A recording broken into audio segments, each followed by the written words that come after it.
hình cục ấy đâu nó đi bận cái đồ thì thà đại nhà tre nó thế anh như nó như cả đao nhà cô là pre nhá cô này đã ra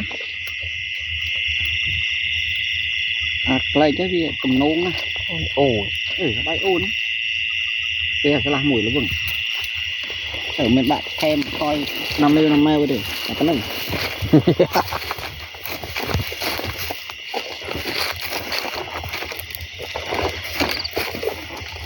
trời nó con mưa tại đây tôm nữa con sao việc đây chẳng việc bên cho nó viên nó mưa lử anh lên cho anh đại không không anh đỡ tập cái đông mô này thành thêm phâu nó chủ đây một người này cũng như thiên cũng bất cái sân lo thế tập lên cái hàng này nó khơi nào cũng phải tròn thế lấy dọc tròn ta đạo châm cũng như thế này cái nó không tròn nào mà cái đón là nó vừa dọc cho châm cũng này vừa mau mua tiền rồi anh chơi để na cục đấy là cục bóng vừa bọc tròn vừa mau vào tiền rồi cái đón trong cái đầu hạt thì cuốn này cho một lù khí ôi bây giờ khang xe anh là đi mà quýnh không trong cái đầu hạt thì cuốn này cái đỏ rồi đấy vài ngày cho người không cái đầu hạt đại trong cái đây sao đấy cái đầu hạt thì cuốn phải cất cho nick đại rồi anh tạm mưa với cắt tạm mưa đâu bắt xuống mơ lớp này cái để đáy mì mình xí đáy mê thôi nè cục đáy mê bà là chiếc cho bà chiếc mở cười cái này tin liên tấu camera viên này đi nhà mình lại đạp đồi thế nhẹ chắc là mò bên đây hồi trước mò bên đây hồi trước nhìn này là đạp đồi đấy thì đã cắt trong mưa sao bán hết bắn thân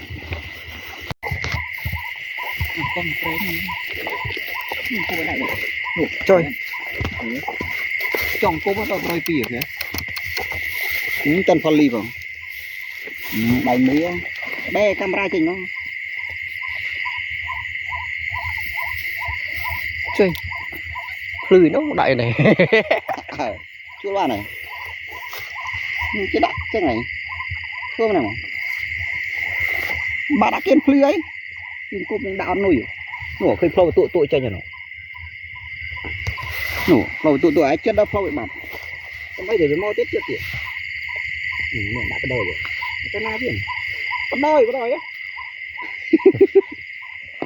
cho nó chụp đây à bận tôi cho luôn tìm nấu cái đó thì nó ở tiếng cái chụp cái đồ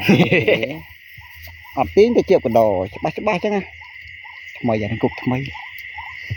chẳng phải thằng cục mấy anh nhà trâu nhai kia phơi với ba nhai nè giờ lấy ở đây mà rồi ba cất nát tham mong muốn cất nhai lùi ỏi là pe mau màn đọp hái anh ta phà nhom lụi kia sen tam pít lụi kia sen ấy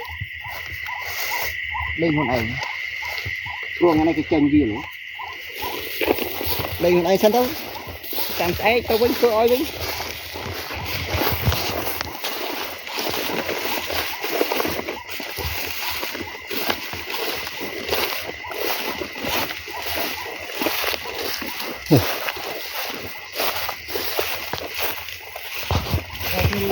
một ô này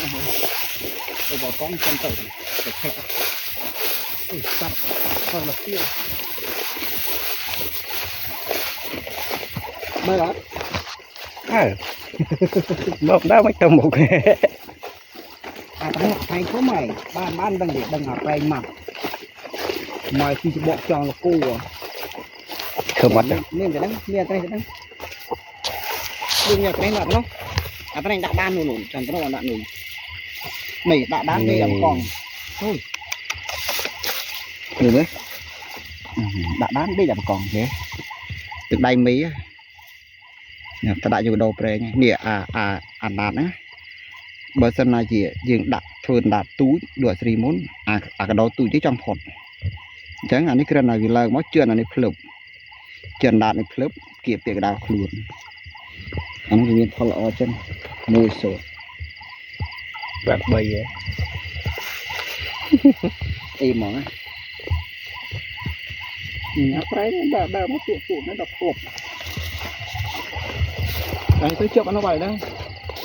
cái đó phóng nó quen đấy Nô, cục. cái này con về kìa Ni. đi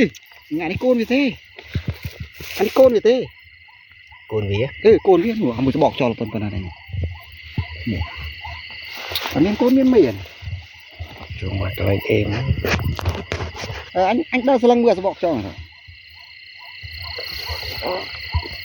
chụp là rừng này chụp trong tiếng bịch thêm mà mèo mà thêm mèo bắt chậm sao vô nhà nằm mèo liệp xin đây rồi mà nè anh sẽ đại nứng á đây với rừng ru lên khi nó đại nừng bờ đạn nừng tí vì ai nừng tin ai khuyên cô bài phượt đặt chủ đó đại với rừng nó thêm là mèo mà nông như là cá tí còn là đi cái mấy khả tàu ô đi là tàu ô đang là chịu anh nó cô mà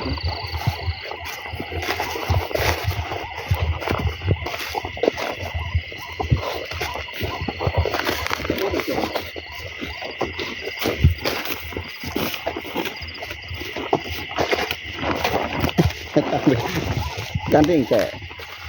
come on thì cả đêm chọn đêm về con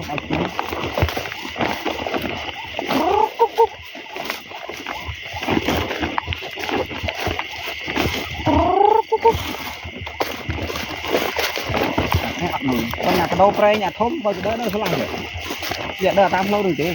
tích ra đây đỡ tam lâu út ọt chủ ọt anh như câu chân một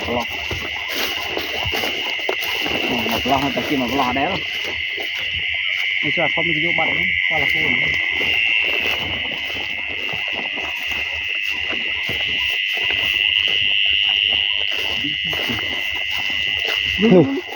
đọ sắt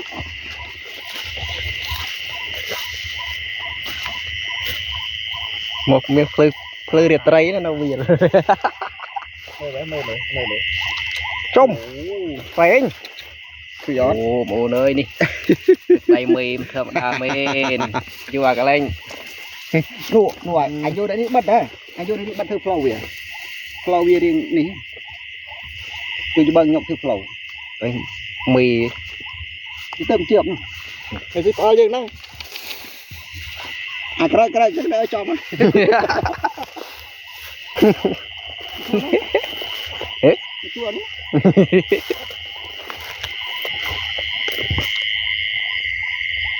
Anh cục hay mình cục bánh. mày che mà. Mày che. Anh cái bàn đại này. Cái ban đại này. Ô, nông thật đã ban màu. Nhẹ thế đột anh nâng cái này thì mình phải đợi mới nó. Đây này, nâng này. Dân ốc ta đây bị chết lọ. Nè đây anh đại cái này cái đờ tụ mồi với nó một này. Đờ tụ một. Thì thưa mà đá, cái đó phải cây như ruộng này ấy, 20 cái tịch mà cái củ. Cái bò miên là thơm mốt đây là gì ngay này. Nhé. Chẳng á. Bắt. Anh vô đi cái chuyện này. Làm cái chuyện mất cái ăn này.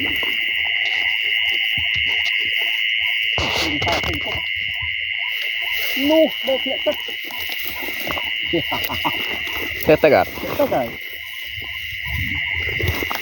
cò chết tất cả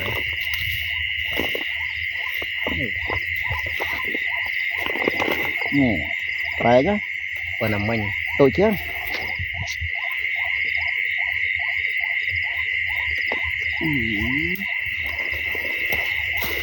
mọi khơi mọi khơi tam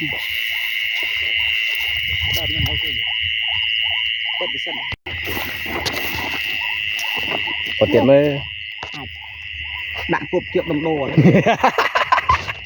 đạn cái đô thì chụp đồng đồ ấy mọi thoát khơi chụp đồng đồ mọi khơi chứ đại vô cái đô xong chụp đồng đồ này vậy rồi khơi chứ bỏ gió cụp này cho si đồng đồ hả đại vô cái đô xong cái sao đồng đồ này ly à cái kia rồi nè đi sợi từ mưa kỳ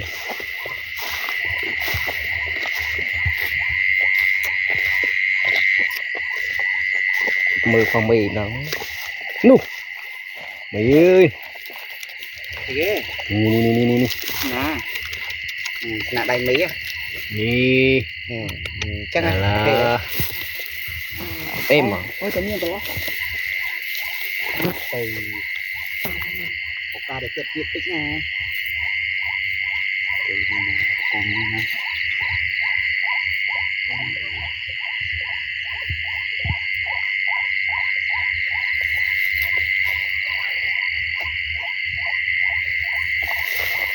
cuốn vào đấy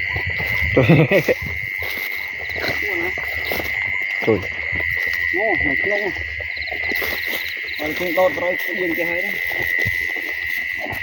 nó không lên kia à rồi nó tao nó kìa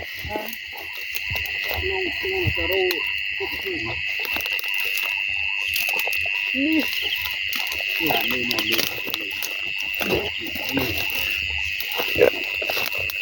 cái mấy này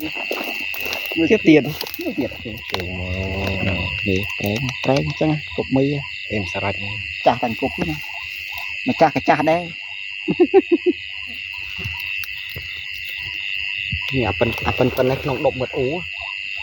được đặt một dục hộp sập chất sập đó mà mày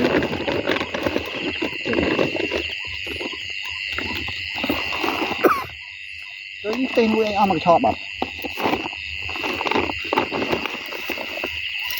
em mà em nói quên cái chân thằng thọ bên cái đốt ăn 10 thôi chưa đồng đây nè đã tạc lên vô môn class rồi là 7 triệu thì nè rồi mình tiền rồi ăn mình đâu sao nữa rồi bây giờ đó nó chỗ video on lúc này sẽ rồi ăn video on mình chưa bao giờ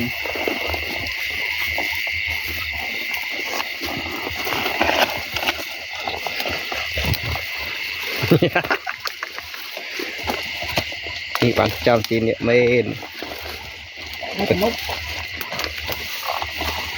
tịch đây mình thoa mặt đà nì mỹ đỡ khu ấy đã hô cái đó lúc làm thử bọc nó lên cái cua ta vừa preng pen là nấy vừa còn tịt mũi đỡ mấy kia nè con trao cái hao trao ấy trao prey cha cha vào đám biết ôi của bọn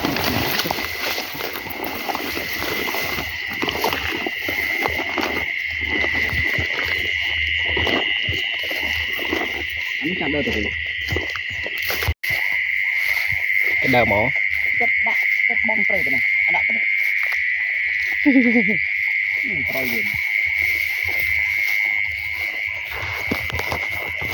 không mình được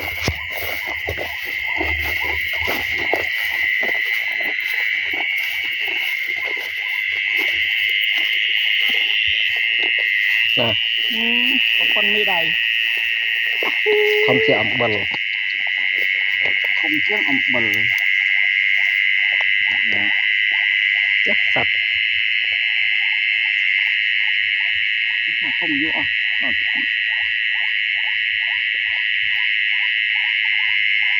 đã tao khơi nuôi về để tao nông bơ nó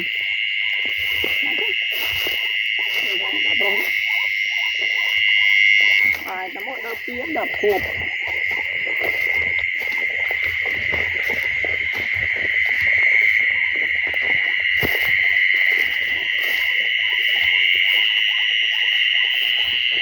long micro ô gạt dùng lực chiều anh small một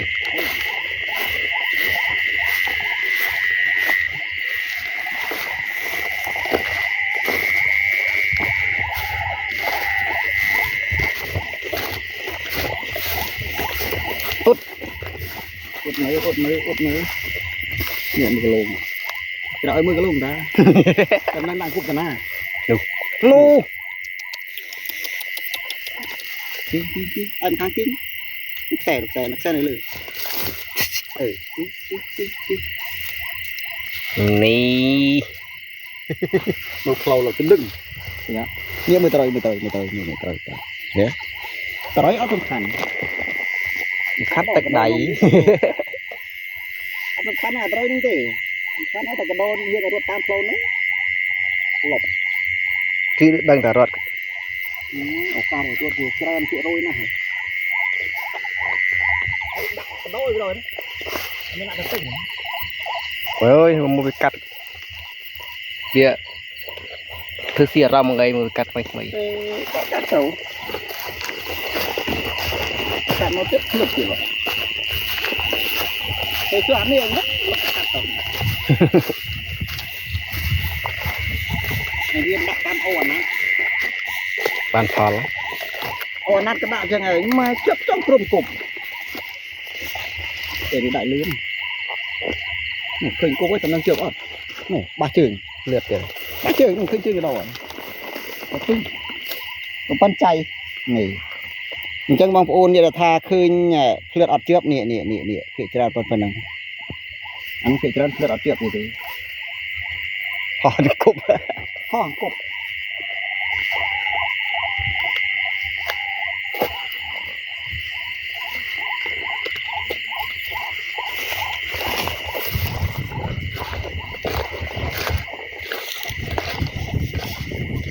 đầu mang cây mà cây điện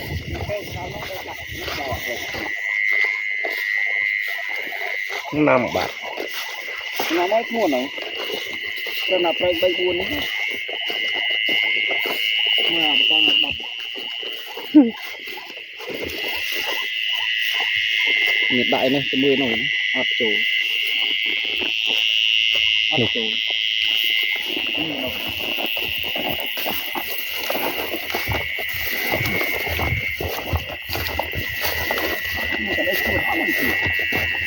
chuột áp vô đồ cái mười không đầy rồi mà nó mười đầu ô đại áp tay bằng ôn nì cái đấy đo mừng cục mà kia không thấy đừng á anh ấy chị cho nó ọt ở phần cho mình còn mình ọt đấy xí mà ngộp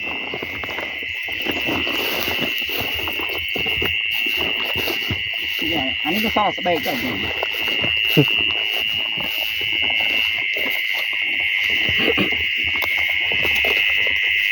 ăn màu nữa cao bây giờ ăn màu bật thân bật hơi gần cột luôn cái nào đâu khơi làm sao vậy không tao thôi đâu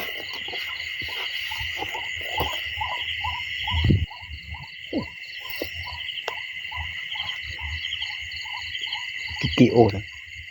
nghi cục à cái xóm này những rô đó ta mình rô cục này tôi cái đồ thôm mà rô nó con này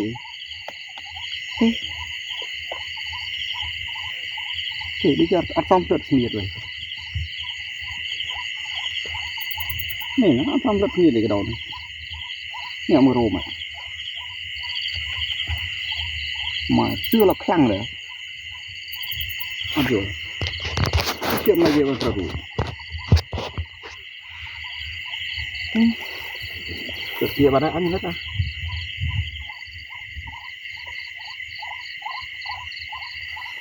mà chuẩn mình có thì mà đồ thổ mà rút nó riêng rồi mà thì mình phá bắt khinh rồi mình phải khinh cũng bắt khinh cái đồ แต่สำคัญเอาแต่เคยกลมมาสันมา rồi mình cái đo là trong khi dùng nám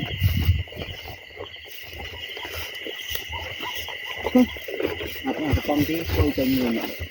Nụ. cũng như con mình có ngồi đằng chú khinh cũng có thể khinh cái đồ đi kia mà ngợp bắt nó ấy cái kia nó khinh cái đồ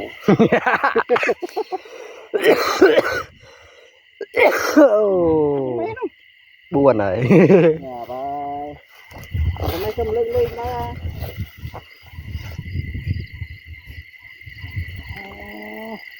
tịch đầy đây nó khó mà đã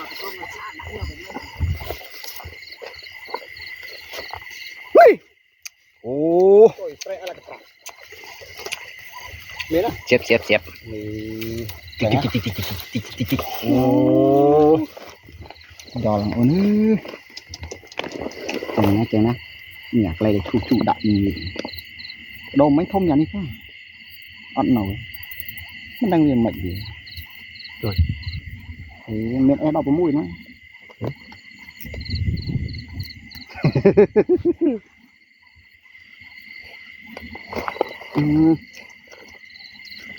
cái này ấy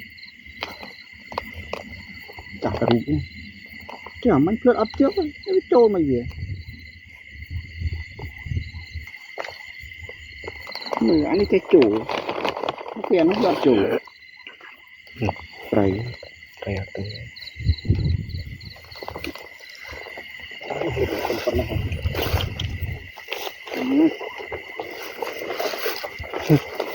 nu cái này phải thằng nu không không nãy lại tụi tụi cho nó đau tay trôi trận nó đau miếng nghi tại nó miếng tay này bà còn đi để bà con sẽ đấy chắc á đặt khớm món nhẹ một lầu chừng không thông biết nè anh bà con mượn năm của con mượn năm thóc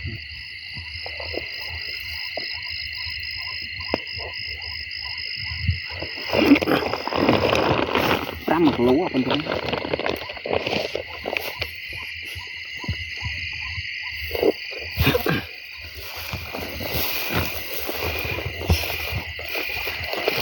chắc nó tên chuyện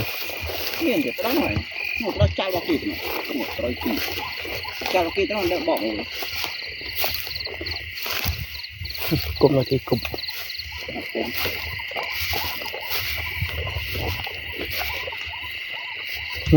tiền cụm anh nhớ đời không đã bắt lâu vậy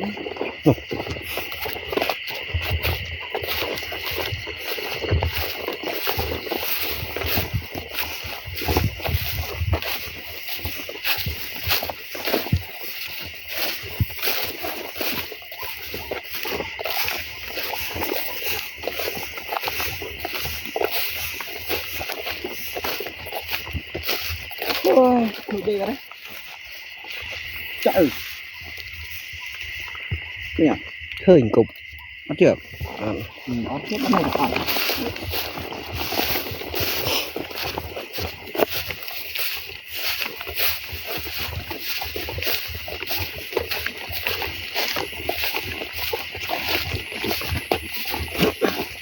tôi nhận đâu con vô bè gì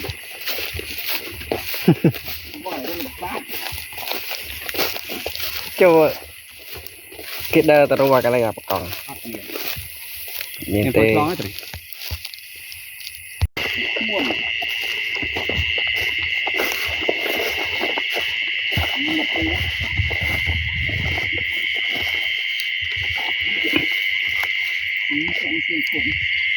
ที่ขนาดนี้ก็ดอกเราจะเหมือนนี่เราจะโบกตัด